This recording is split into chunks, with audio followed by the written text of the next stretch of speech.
Evangelho de Tomé, Logia 2, Reforma Íntima.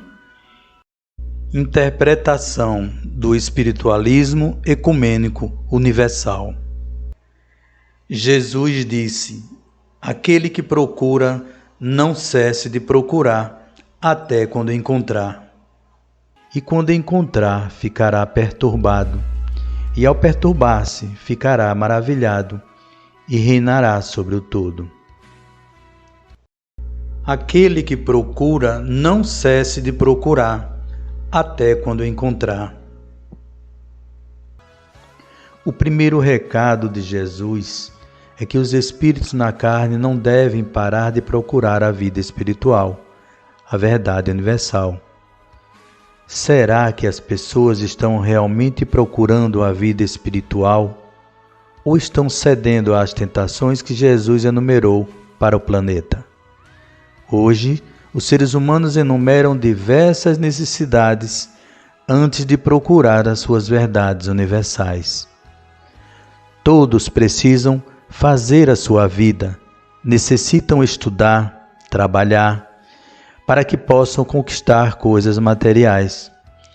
Esforçam-se em progredir materialmente, mas esquecem que estes valores materiais terminam com o fim da encarnação. É preciso que o ser humano altere seus objetivos, premiando a vida espiritual em primeiro lugar, pois esta é consistente e eterna, enquanto que a primeira é efêmera e curta. Para evoluir espiritualmente e alcançar a visão espírito, o Mestre deixou como primeiro ensinamento a necessidade de procura incessante. Para fazer isto, há a necessidade de que o ser humano esteja vigilante o tempo inteiro nos seus valores espirituais e tenha persistência para não ceder às tentações materiais. Entre estas tentações está a da omissão. Eu não consigo. Todo espírito tem que brigar consigo mesmo e verificar que a forma que está pensando nada mais é do que hábito. Tem que mostrar claramente a si mesmo que os pensamentos nada mais são do que conceitos enraizados dentro de si, voltados à satisfação material e não espiritual. O ser humano não sabe a realidade das coisas que acontecem, apenas acha que elas são de uma determinada forma. Como então pode se pronunciar sobre ela? Utilizar o achar e confundi-lo com o saber é cessar de procurar a vida espiritual. Para de procurar a verdade universal para utilizar o poder de mandar nas coisas. Os seres humanos querem comandar a sua vida e a vida dos outros, mas não possuem base para tanto, pois possuem uma visão limitada do sentimento com os quais os atos são praticados. Quantas vezes acham que estão sendo amados e, na verdade, são alvos de outros sentimentos? Ao contrário, muitas vezes identificam ataques onde está havendo compaixão. Assim, a procura do entender-se como espírito, que encerrará com o processo de transformação, morte, começa pelo fim do achar as coisas, ou seja, utilizar parâmetros próprios para julgar o que está acontecendo.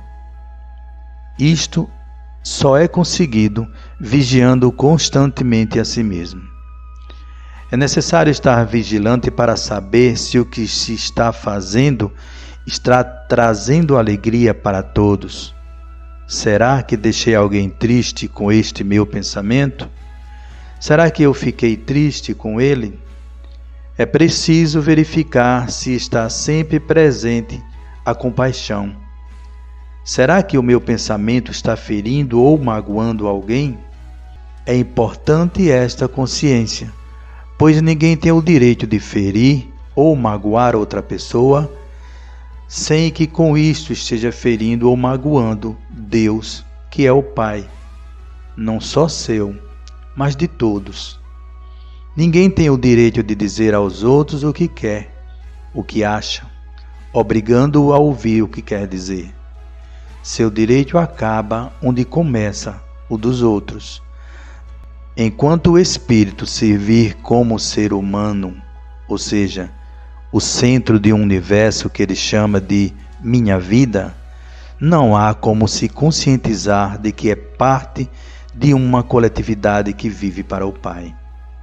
Além dos sentimentos, alegria e compaixão, tem que haver a igualdade.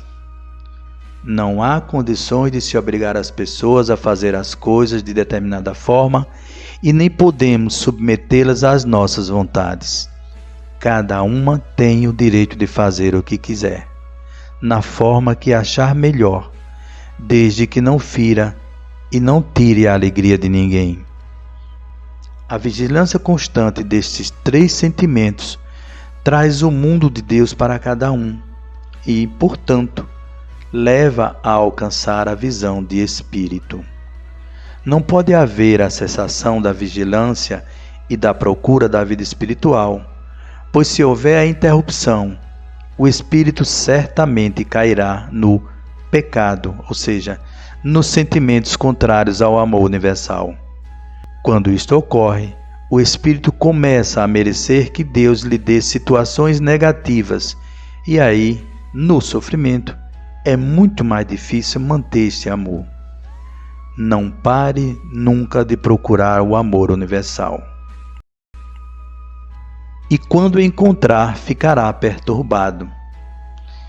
Quem encontrar este amor universal, esta vida espiritual, vai ficar inicialmente perturbado, pois a sua vida se alterará completamente.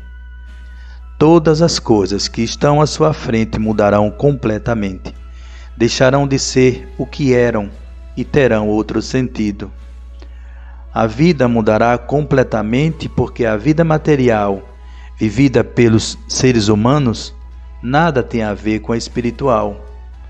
A vida material é ilusão, não existe. Os seres humanos, para se sentirem felizes, necessitam que os seus conceitos sejam atendidos para que eles alcancem a felicidade. Isso não é felicidade, mas sim satisfação que cessa quando cessam os motivos. O espírito, por não ter conceitos, vive a felicidade universal, aquela na qual apenas participar das maravilhas do mundo de Deus já satisfaz. Por não conhecer esta vida, o espírito, quando sai da carne pelo processo morte, fica preso a este planeta, procurando alcançar seus conceitos e a felicidade. Não está sendo dito que em outros mundos menos densos não existam coisas materiais, mas o que está sendo afirmado é que o espírito vê essas coisas de forma diferente. O ser humano vê as coisas materiais por sua forma, mas o espírito entende o sentido de cada uma delas, ou seja, a sua essência. Tomemos como exemplo uma cadeira. Para o ser humano, ela nada mais é do que pedaços de madeira, espumas e panos reunidos sob uma determinada forma. Para os espíritos que se reconhecem como tal e vivem no mundo espiritual, essas informações são sem importância. Para eles, o que importa é o sentido da existência da cadeira, ou seja, a sua essência. À cadeira podem ser atribuídos diversos sentidos ou essências: conforto, segurança, descanso, beleza, luxo, orgulho e etc. Entretanto, para o espírito pouco importa de que é feito a cadeira, mas sim o sentido para o que ela existe. É a escolha entre estas essências, que é a prova que o espírito vem fazer na carne. Para o mundo espiritual, A forma das coisas não tem importância, pois qualquer que seja ela, o sentido ou a essência será sempre a mesma. Não importa se a cadeira é feita de ouro ou de tábua de caixote, ela sempre poderá proporcionar uma essência positiva. E ao perturbar-se, ficará maravilhado. Quando o espírito entender que as coisas valem por sua essência, encontrará o mundo espiritual, mesmo nesta densidade de matéria que vive hoje. Ao descobrir este mundo, encontrará o mundo de Deus. Ao ver-se nele, maravilhar-se-á com a sua justiça, beleza e amor. O mundo de Deus é perfeito pela perfeição que o criou. No mundo de Deus não existe lugar para a injustiça, pois Deus é a justiça suprema. Não existe lugar para erros, pois Deus é a inteligência suprema do universo. No mundo de Deus não existe lugar para tristeza ou infelicidade, pois Deus é o amor sublime. Quando o ser humano se transformar em espírito, penetrará neste mundo e maravilhar-se-á com todas estas coisas.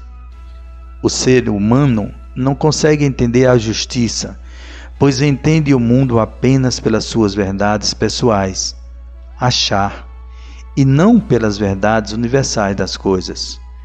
Encontra a injustiça porque acha que ele é que está certo. Sofre porque suas verdades não são contentadas.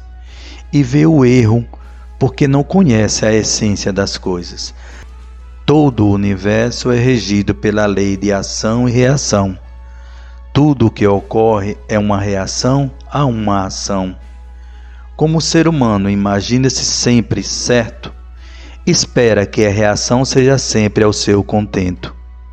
Quando isto não ocorre, não procura a reação em alguma ação sua, mas acusa Deus de estar cometendo uma injustiça.